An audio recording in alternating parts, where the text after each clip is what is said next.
Similarly ఇవాళ దశ అవతారాలు, ఇంకో అవతారాలు, అమ్మవారు, ఇంకో ఇన్ని అవతారాల పేర్లు చెప్తారు కదా. సో ఈ అవతారం అన్నాడు అంటే ఏంది, he's trying to do something different from the అంతకుముందు ఉన్న దానికంటే కొంచెం భిన్నంగా చేసే ప్రయత్నం చేసిండు ఈ అవతార పురుషుడు అని అర్థం. వాళ్ళ చెత్తకి ఈయన రిఫార్మ్ చేసే ప్రయత్నం చేసిండు అని అర్థం. అన్నప్పుడు ఈ కొత్త మతం వస్తుంది కదా. అప్పుడు కొత్త మతం వస్తే ఈ పాత మతంలో ఉన్న వాళ్ళు కొత్త మతంలోకి వెళ్ళిపోతారు కదా. నరసింహ అవతారం వచ్చేస్తుంది, పరశురామ అవతారం వచ్చేస్తుంది, పరశురామ మతం వస్తుంది, ఈ యొక్క వైదిక మతం పోయి, లేకపోతే కృష్ణ మతం వస్తుంది, ఇంకో మతం వస్తుంది. కాబట్టి ఏం చేసిర్రు, ఎవరైతే రిఫార్మర్స్ ఉన్నారో వీళ్ళు కూడా విష్ణుమూర్తి అవతారం అని చెప్పేసాడు, ఈ బ్రాహ్మణుడి అవతారం అని చెప్పేసారు. అంటే ఏంది, ఈ బ్రాహ్మణుడు వీని కంట్రోల్కి వెళ్ళిపోరు. అప్పుడు అట్లా లాస్ట్కి ఏ స్థాయికి దిగజారిందంటే అంబేద్కర్, ఎందుకంటే దాదాపు 15 to 20% యొక్క ఇది శూద్రులు, లేకపోతే అతి శూద్రులు, ఇలా దళితులు, ఇంకా అనేక మంది యొక్క ఇది వీని ఆపరేషన్ తట్టుకోలేక ఈ బుద్ధిజంలోకి వెళ్ళిపోతారని భయపడి లాస్ట్కి ఏ స్థాయికి దిగజారింది ఆర్య బ్రాహ్మణ్ అంటే యొక్క అంబేద్కర్ గారిని కూడా విష్ణుమూర్తి యొక్క 11వ అవతారం అని ప్రకటిస్తామని చెప్పారు. అయినా వినలేదు, వెళ్ళిపోయినని తిడతారు అంబేద్కర్ గారిని. అంటే దాన్ని బట్టి ఏమర్థం అవుతుంది, ఇక్కడ అట్లా బుద్ధుని 10వ అవతారం 11వ అవతారం విష్ణుమూర్తికి అంటారు. లేకపోతే బ్రాహ్మణుడు ఈ యాదవుడైన కృష్ణుని ఎందుకు మొక్కుతాడు? మొక్కడు ఆ బ్రహ్మను మాత్రమే మొక్కున్నాడు, బ్రహ్మను విష్ణువు మాత్రమే మొక్కాడు, ఎందుకంటే వాళ్ళిద్దరు బ్రాహ్మణులు కాబట్టి. మిగతా వాళ్ళందరూ ఇవాళ వెంకటేశ్వర స్వామి, ఇంకో ఆయన ఒక రిఫార్మర్ అయి ఉంటాడు. సో ఆయనను కూడా విష్ణుమూర్తి అవతారం అని ఇస్తాం.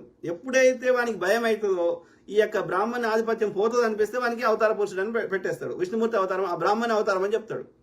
అంబేద్కర్ గారికి తోకెందుకు కలిగి అంబేద్కర్ అంటున్నాం, దరిద్రం ఏందని అనొద్దు అసలు. ఎందుకంటే ఆయన పేరు భీమ్రావ్ రామ్జీ సక్పాల్ వాళ్ళ ఇంటి పేరు, రామ్జీ వాళ్ళ నాయన పేరు.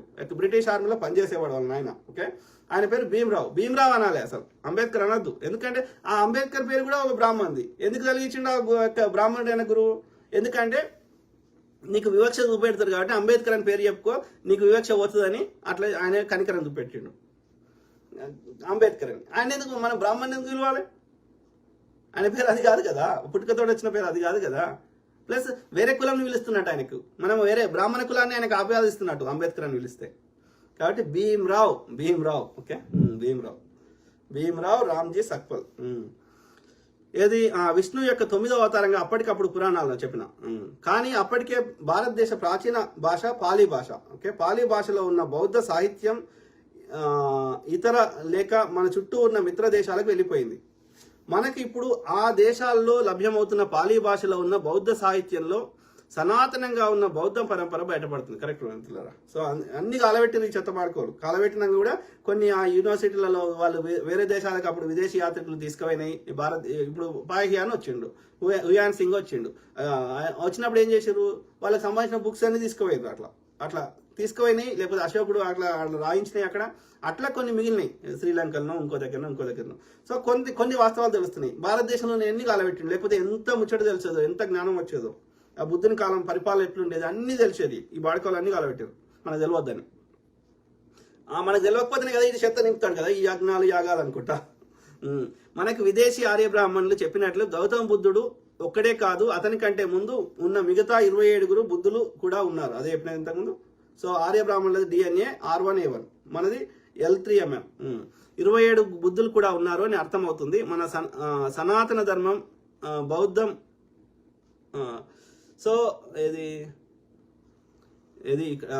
సిలోన్ అంటే శ్రీలంకని సిలోన్ అనేటోళ్ళు. బ్రిటిష్ వాడు కూడా అట్లా అనేటోడు, శ్రీలంక అనకపోతుండే. సిలోను దేశంలో దొరికిన పాలీ భాషలో ఉన్న 7 గాథలు ఏమంటారు వాటిని, అత్వావి సతి పరిత్త ద్వారా 28 బుద్ధుల పేర్లు మనకు తెలుస్తాయి.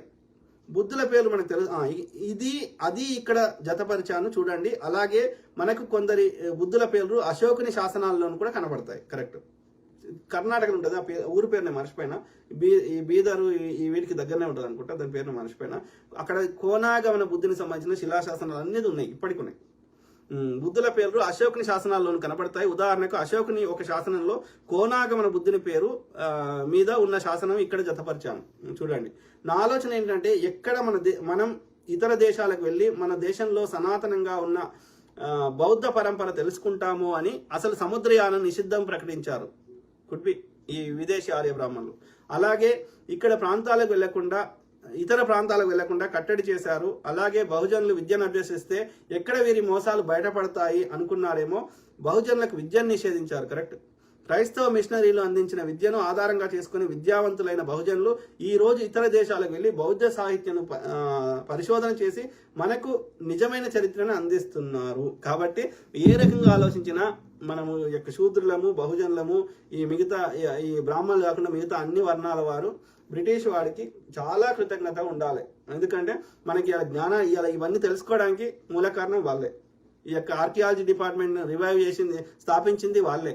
ఈ తవ్వి ఇక్కడ బుద్ధుడు ఉండే, ఇదంతా ఉండే అని మనకు తెలియజేసి చెప్పింది. ఎందుకంటే వీడంతా కలబెట్టిండు, లేదంటే మట్టి కలిపిండు, మట్టిలో పూడి చేసిండు వాటిని అన్నింటినీ. సో కాబట్టి we should be thankful to the British. వాడు మన యొక్క అస్తిత్వాన్ని మనకు తెలియజేసిండు కాబట్టి we should appreciate him for that. వాడు ఏం దోసుకున్నాడు, ఎవరి దగ్గర దోసుకున్నాడు? మన దగ్గర ఉంచిండు. ఈ బ్రాహ్మణుడు బ్రాహ్మణ్ దగ్గర ఉన్నదో దోసుకున్నాడు. మన దగ్గర ఏం దోసుకోలేడు, మన దగ్గర ఏం ఉంచలేదు బ్రాహ్మణుడు.